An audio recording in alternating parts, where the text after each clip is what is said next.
గ్రామీణ ప్రాంతాల్లో కాంగ్రెస్కి వచ్చిన సీట్ల సంఖ్య అర్బన్ ప్రాంతాల్లోకి వచ్చిన ఎక్కువగా ఉంది కాబట్టి దానికి కారణం ఈ పచ్చ చొక్కా రైతులు కాంగ్రెస్ను ఎత్తుకున్నారు కాబట్టి ఇవాళ రాష్ట్రంలో కాంగ్రెస్ పార్టీ అధికారంలోకి వచ్చింది. రేవంత్ రెడ్డి గారు ముఖ్యమంత్రి అయినారు. ఇది ప్రజల ప్రభుత్వం, ఇది రైతుల ప్రభుత్వం, రైతుల కోసం పాటుపడుతున్నాడు ప్రభుత్వం. దానికి తార్కాణమే ఇవాళ పెద్దలు తుమ్మల నాగేశ్వరరావు గారు ఇవాళ రైతు సదస్సు ఏర్పాటు చేసి మీ అందరికీ సదస్సులో పాల్గొనే అవకాశం ఇవ్వడే కాకుండా అధునాతన శాస్త్ర సంకేతపరమైనటువంటి పరిజ్ఞానాన్ని మీకు పంచాలని వైస్ ఛాన్సలర్లు, సైంటిస్టులు, అధికారులు, ఉన్నతాధికారులందరూ కూడా ఇక్కడ రప్పించి మీ అందరికీ కూడా ఎన్నో క్లాసెస్ ఇచ్చి ట్రైనింగ్ ఇప్పించేటువంటి ప్రయత్నం చేస్తూ ఉన్నారు తుమ్మల నాగేశ్వరరావు గారు. నేను పొద్దున్నే కోరుతా ఉన్నాను, మంత్రులు ఎమ్మెల్యేలు విదేశాలకు పోవడం కాదు, రైతులను తీసుకెళ్ళండి. మంత్రి గారు విదేశాలకు తీసుకెళ్ళండి రైతుల్ని. కొంతమంది సెలెక్టెడ్ రైతులు విదేశాలకు తీసుకెళ్ళి అక్కడ కూడా పరిజ్ఞానం ఇచ్చే ప్రయత్నం చేయాల్సిందిగా అది మీ వల్లే అవుతున్నటువంటి మాట కూడా ఈ సందర్భంగా మనవి చేస్తా ఉన్నాం. మిత్రులారా, పెద్దలు జూపల్లి గారు చెప్పినట్టుగా 10 ఏళ్లలో ఈ రాష్ట్రాన్ని అప్పుల పాలు చేసి 6.5 లక్షల కొత్త అప్పు తెచ్చి మొత్తం 7.5 లక్షల కోట్ల అప్పు మన నెత్తిన పెట్టిపోతే కూడా ఆర్థిక నిర్బంధం విపరీతంగా ఉన్నా కూడా కాంగ్రెస్ ప్రభుత్వం, ముఖ్యమంత్రి రేవంత్ రెడ్డి గారు 6 గ్యారంటీలతో పాటు మీరు కోరుకొని సన్నబియ్య స్కీమ్ కూడా పెట్టినటువంటి ఘనత ఇవాళ రాష్ట్రంలో కాంగ్రెస్ ప్రభుత్వానికి. పేద ప్రజలు కూడా ధనికుల వల్లే సన్నబియ్యం తినాలి, ఫైన్ క్వాలిటీ రైస్ తినాలని ఉత్తమ్ కుమార్ రెడ్డి గారు ప్రణాళిక రచించి ఇవాళ సన్నబియ్యాన్ని ఇస్తున్నటువంటి సందర్భం.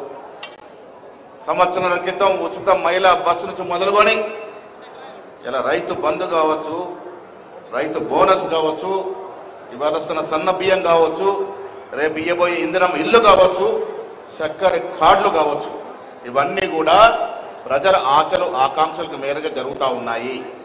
ఎవరెన్ని చెప్పినా, ఎంత కష్టమున్నా నష్టమున్నా మీకోసమే ఈ ప్రభుత్వం పనిచేస్తుంది. ఇంకా 3.5 సంవత్సరాల్లో మేము ఇచ్చిన ప్రతి హామీని మీకు చెరవేర్చి మా మాటను నిలబెట్టుకుంటాం. మీతో శబాషి అనిపించుకొని మళ్ళీ 90 సీట్ల మీ ముందుకు వస్తామనే మాట కూడా మనం చేస్తా ఉన్నాం.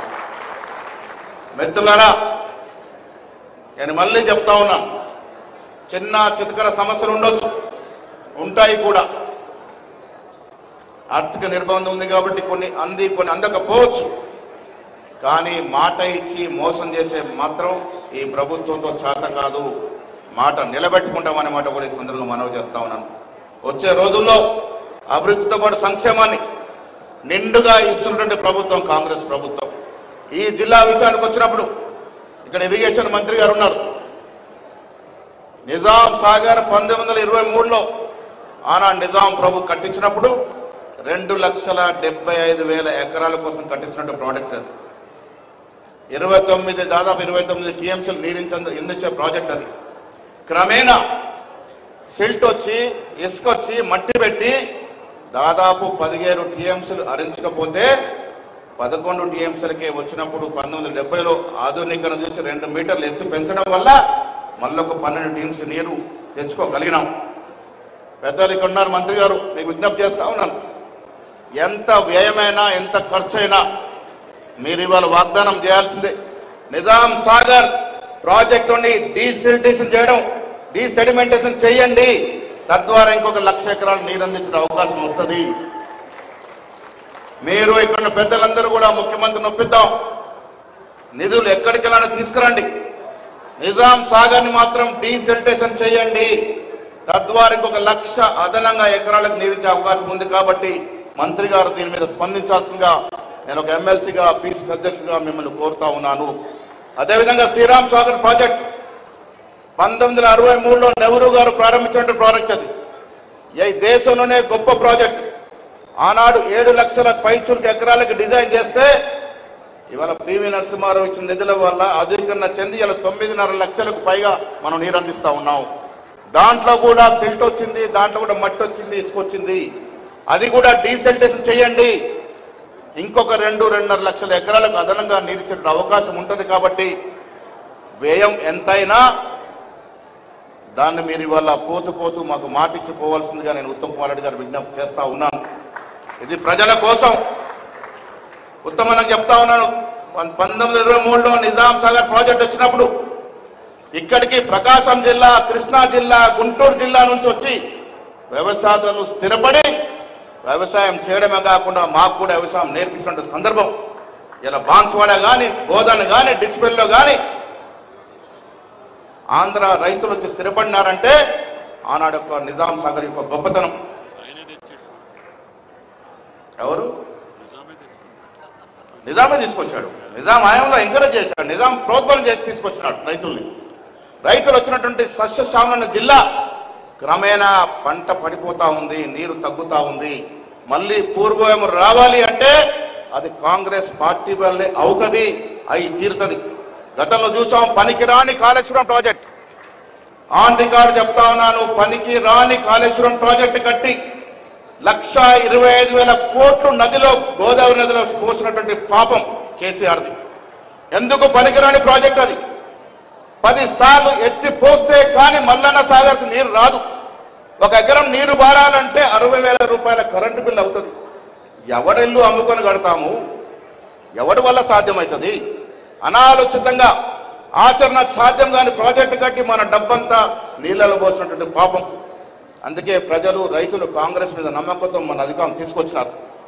ఒక దూర ప్రణాళిక, ఒక పద్ధతి ప్రకారం చేసే పనులు కాంగ్రెస్ పార్టీ చేస్తుంది. కాబట్టి భవిష్యత్తులో మళ్ళీ నిజామాబాద్కి పూర్వ ధనాగార జిల్లాగా మార్చాలి అంటే అది మన వల్లే సాధ్యమవుతుంది, మన ప్రభుత్వం వల్లే సాధ్యమవుతుంది. కాబట్టి ఆ దశగా మీరు ఆలోచించాల్సిన విజ్ఞప్తి చేస్తా ఉన్నాను. 2021-22 ప్రాజెక్ట్స్ ప్యాకేజీలు 20 అయిపోయింది. 21-21Aలో ఇంకొక 600 కోట్లు అవసరం ఉంది. మీకు ధన్యవాదాలు. మన రివ్యూ చేసినారు, నేను కూడా పాల్గొన్నాను. 600 కోట్లు ఇచ్చి కూడా 21-21A ప్రాజెక్టు కూడా 22 ప్యాకేజీని కూడా మీరు ఆదుకోవాల్సిందని విజ్ఞప్తి చేస్తా ఉన్నాం. ఇవాళ నిజామాబాద్కు వచ్చినారు ఉత్తమన్న, నిజామాబాద్కు వచ్చినారు, ఈ వరలను ఇచ్చిపోవాల్సిందే.